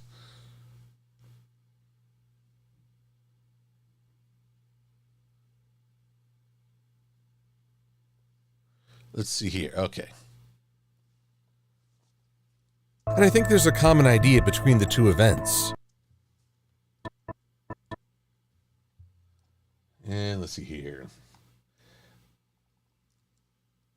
Although fictional, characters to which we've grown attached become a part of our routine, our stability. All right, that requires Happy Talk 2. When they go, we're left with a life destabilized. Yet I think we need such events to better prepare for personal loss.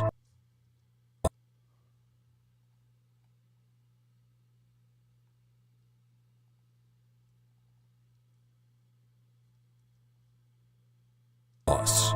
For when we must say goodbye, knowing that there is no return.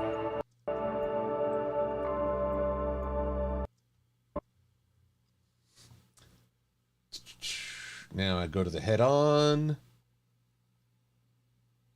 and apply directly to the forehead.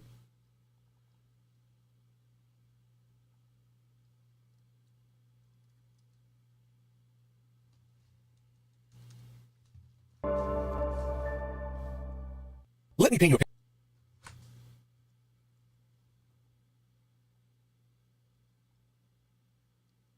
And let's add a video transition here.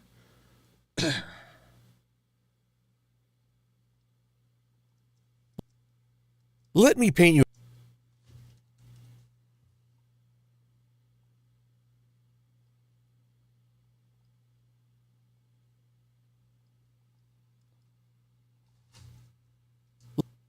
Let me paint you a picture from my own childhood.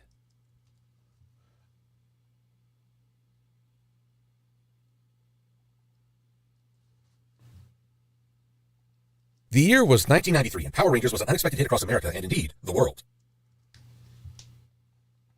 For record, I'm a bit relieved to not be trying to do lip flap on top of everything else. Down the road, I'll try again, but not this time.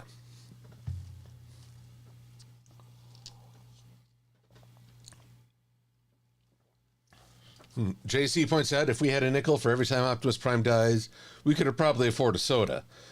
But I'll tell you that I was there when we first thought he was really dead. While it was certainly big on camp, with squeaky clean protagonists. But now, yes, Prime dying has become quite the cliche. Who are rather buff to be high schoolers.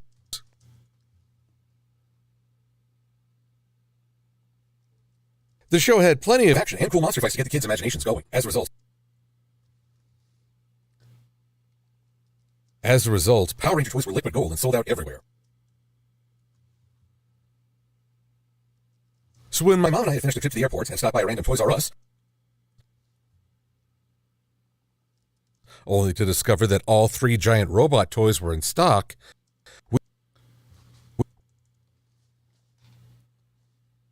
let's see here. Where's my smug? we snatched them up straight away. But Let's see here. I don't like hearing my own breaths. So let me just take those out real quick. Come on, leave me breathless. Only to discover that all 3 giant robot toys were in stock.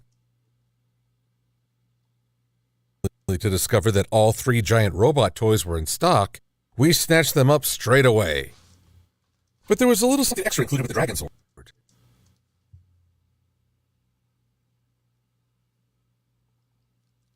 A Power Ranger figure. Green, no less. And with a golden shield?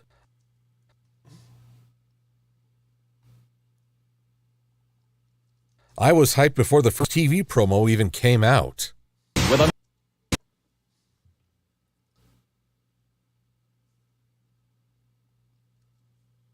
Golden shield? I was hyped before the first TV promo even came out. This was the start of Jason David Frank's role as Tommy Oliver.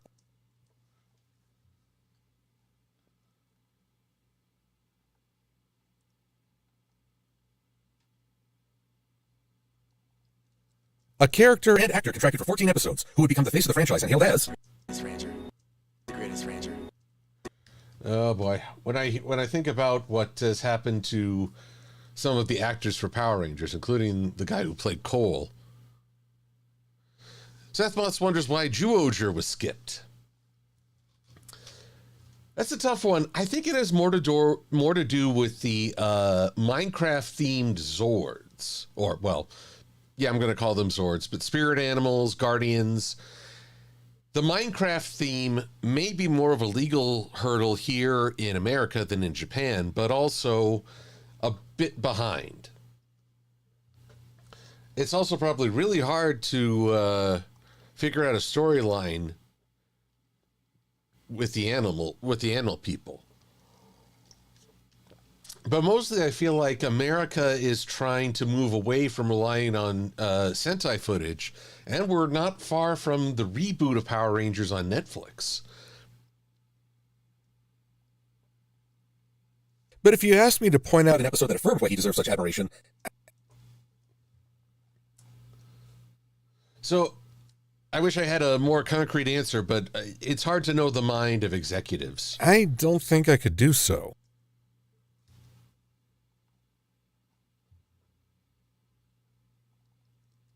Certainly, I'd point to Return of an Old Friend as an example of some of his best.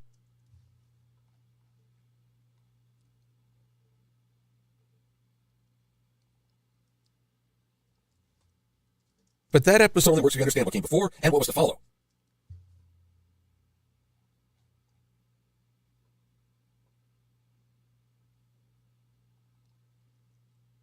So let's go through the phases of Jason David Frank's career, and why his role as a Power Ranger appealed to so many. It began when Frank was brand new to the acting scene, dealing with agents who wanted him to cut his hair to fit expectations. And giving him half-hearted suggestions for parts. In a cult. Eventually, he landed the part of Tommy Oliver. Part of this was due to his martial arts prowess,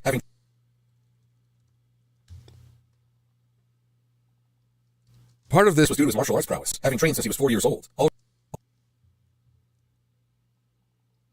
Already impressing people by matching the Red Ranger blow for blow, series villain Rita Repulsa was downright swooning for him. Let's see here.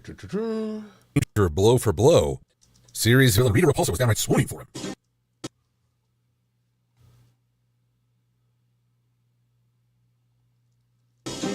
Oh, did you see that guy? So in true villain fashion, she magically abducts Tommy and brainwashes him into being her servant.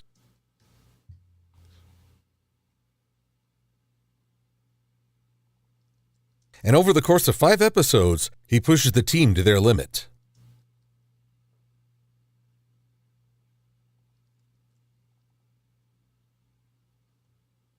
He's able to outfight all 5 at once, wrecks the command center, isolates Jason from the group, casts their Zords into lava. Probably reset all their internal clocks.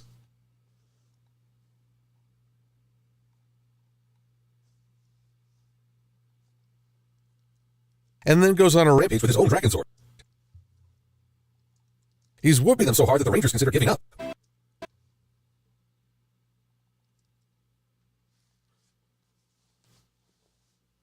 Oh, Brian Luna, a lot of us want to be the Green Ranger. Yes, Nathan Duazo, I will be at Ciderfest, and I'm looking forward to it. But boy, howdy, I've got a lot to do before then. Let's face it, the Green Ranger was Rita's troll car. She played it. She won. And through it all, Frank's vocals gave the Green Ranger a real sense of menace. He had a charisma for being a bad guy, making one wonder if there was a better person under all that control. Come on! You pathetic Power Rangers are finally going down! Even in the final showdown, he pushes the Red Ranger to his limit. Yet in the end, he was free from the spell and decided to join the Rangers. Yeah.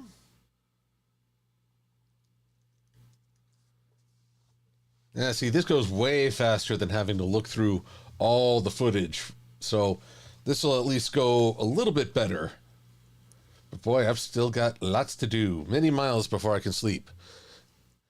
That said, having taken three inoculations today, I intend to get some sleep.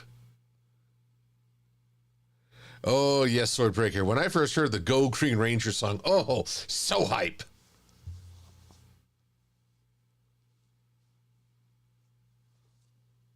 This leads us to our first pin in Frank's portrayal of Tommy.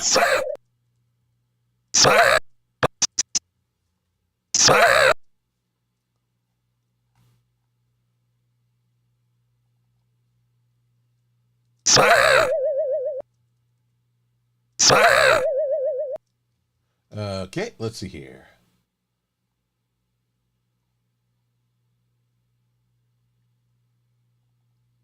done. Nope. Yeah, you go away there. Agape. That's what I want. Tommy. There will be a pin stuck in this.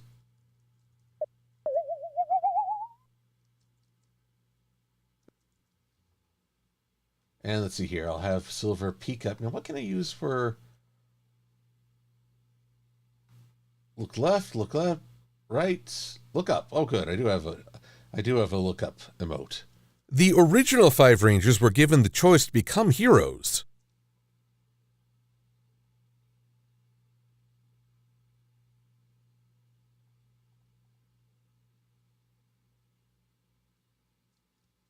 That included the freedom to refuse.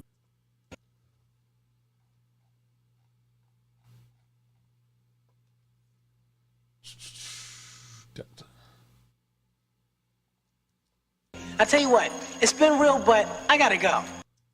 Side note, this is the only time I remember these teenagers with attitude having any actual attitude.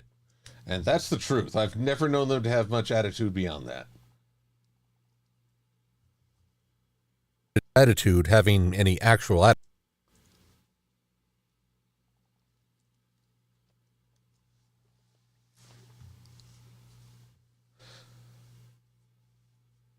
See, Seth Moss notes that Lupin Ranger versus Pato Ranger makes the most sense. Thieves as the good guys would be a bad message for younger audience, and having 2 teams fighting each other wouldn't feel as heroic.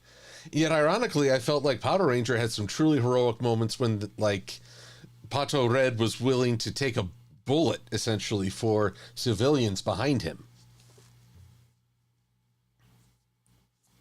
Tommy was conscripted.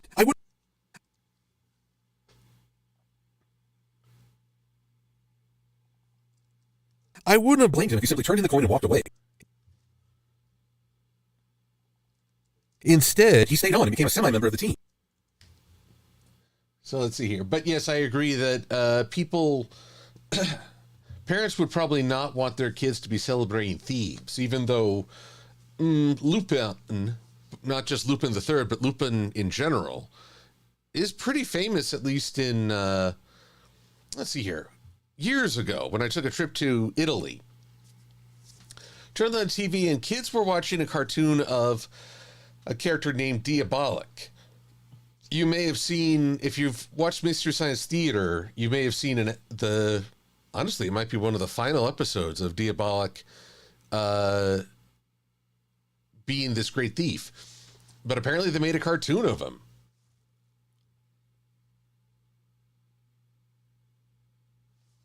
So, I don't know, depending on the culture, I guess some people do go for the gentleman thief.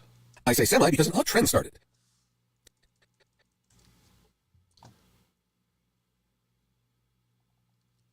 Tommy hardly ever morphed alongside the team for a fight. The usual format was that the Rangers would engage in the fight, struggle to reach the giant phase, and then the Green Ranger would appear to summon the Dragonzord and lend support. This was because the original Japanese Sentai series,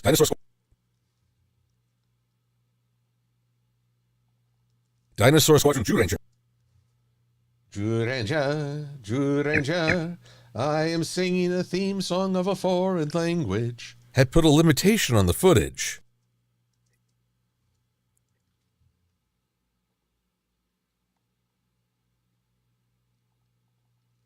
In the Land of the Rising Sun, the Dragon Ranger was an ancient warrior who'd been crushed to death while in suspended animation, and was only able to extend his resurrection within a special chamber. Doubt to point out. I don't have a doubt to point out. Well, that's kind of funny. Every moment he was outside fighting was another minute towards his end. Oh dear, I did this wrong. Okay.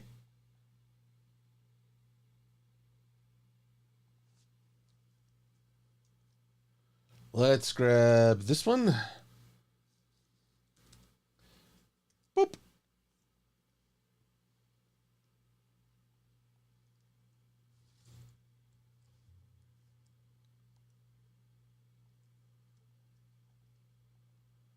Okay.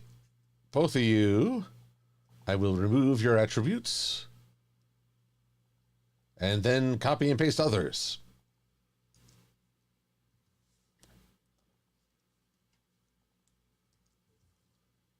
And was only able to extend his resurrection within a special chamber. Every moment he was outside fighting was another minute towards his end. お兄ちゃんに残された命はあと15時間しかないわ。 I see this as a limit. You can kind of hear little spittle and breath. I don't like that. It's all, give me the heebie-jeebies. Adam Leisman, how would I envision a Power Rangers MLP crossover? Well, certainly having monsters attacking a foreign land ripe with magic, like basically being incandescent with magic appeal. Imagine if Rita or any other villain were able to sap that up. But then they find that they actually have some trouble and try to send the Rangers in, not to take on ponies, but maybe part of the Dragonlands or the Griffins. And instead, it's up to the ponies to jump in and stop the Rangers from falling for a deception. And going from there. One could, and of course, I can clearly at some point the ponies would get to morph into Ranger suits as well. I mean, that's just a given.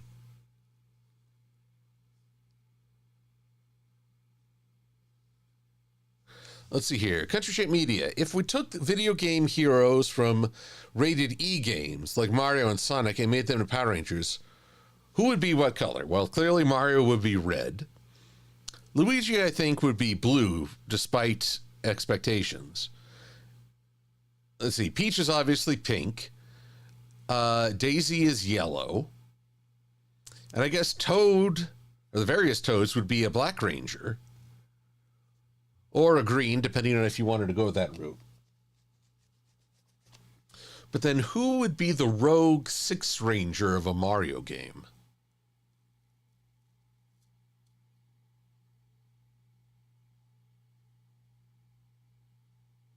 Evangelion, you weren't as big a fan of the Power Ranger, the Transformers MLP crossover.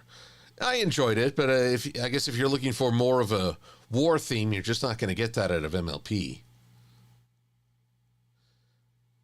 Gaiety, Donkey Kong might be that extra. I mean, he's certainly got the strength. Nicky W, I mean, Bowser would, like, he'd be one of the bad guys.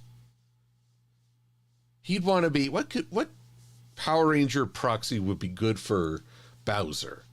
Has to be kind of fun, but still threatening. Oh, Ninja Storm. The villain from Ninja Storm. He had sort of a fourth wall sense of humor.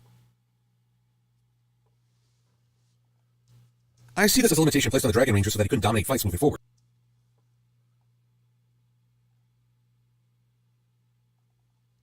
After all, this was a guy who took down the entire team before receiving a weapon.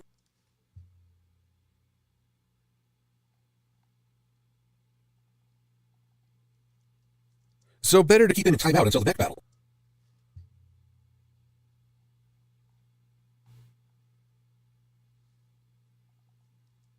Though I'm surprised Spawn Entertainment never found a use for this footage.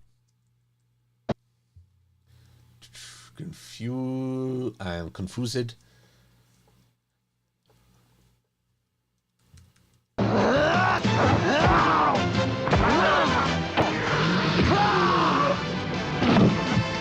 So while there was an expectation that the Green Ranger would kick all kinds of monster posterior,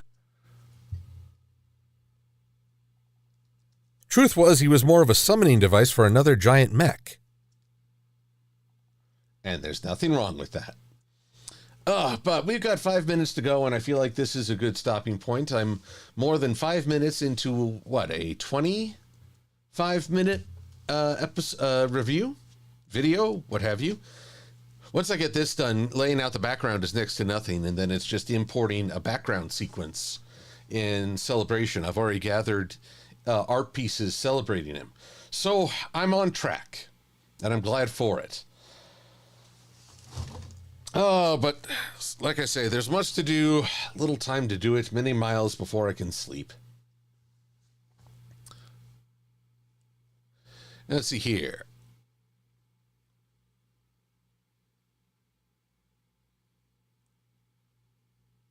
Just wanted to see what folks are going through. Go Pony Rangers. Traveler Belly wondering if I've had any rain recently. Yes, we've had both rain and snow here in Colorado. The snow's gone now, but well, it was. I always feel like that first snow is the official end of summer. Even if it's cooled off, the leaves are changing. It isn't until that first snow that I'm like, yeah, now summer is well and truly gone. Then I get a little sad. Every now and then I fall apart. So, but let's see, I'm just going to bring up the title card for these last few minutes. And yes, I have saved my work. Thank you for the reminders, everyone. But I just want to remind, if you happen to be in the area or are looking for something fun to do, and you can get yourself over to the Hilton Milwaukee City Center, you can take part in the story of Ponyville Ciderfest 2023 next weekend, November 17th through the 19th. And it's going to be a lot of fun. I will look forward to seeing folks at various panels and activities. Just looking forward to seeing friends and also new faces and just celebrate it all. So, and I'll use this time this weekend for both recovery from vaccinations and also preparation for panels. And hopefully I'll have good stuff to sell in the vending hall. So, I'll see y'all in, well, hopefully the rest of the week, or if not, well, there's going to be a little time before my next stream, because obviously I can't stream at Ciderfest, and then the next weekend, well, the next Friday is just after Thanksgiving, which is where my friends gather for, we've had our family Thanksgivings on Thursday, we'll do a friend Thanksgiving on Friday, so it'll be 2 weeks until I get to see y'all again, but I will be back. I will hopefully have a video up well before then, and I will see you all. But even if you can't make it to Ciderfest, I hope you just have good weekends and good times. Take care of yourselves. Take it easy. Take a break. Do something you enjoy. Either which way. Until next time, be safe and be well. I'm Silver-Quill. Thanks for watching.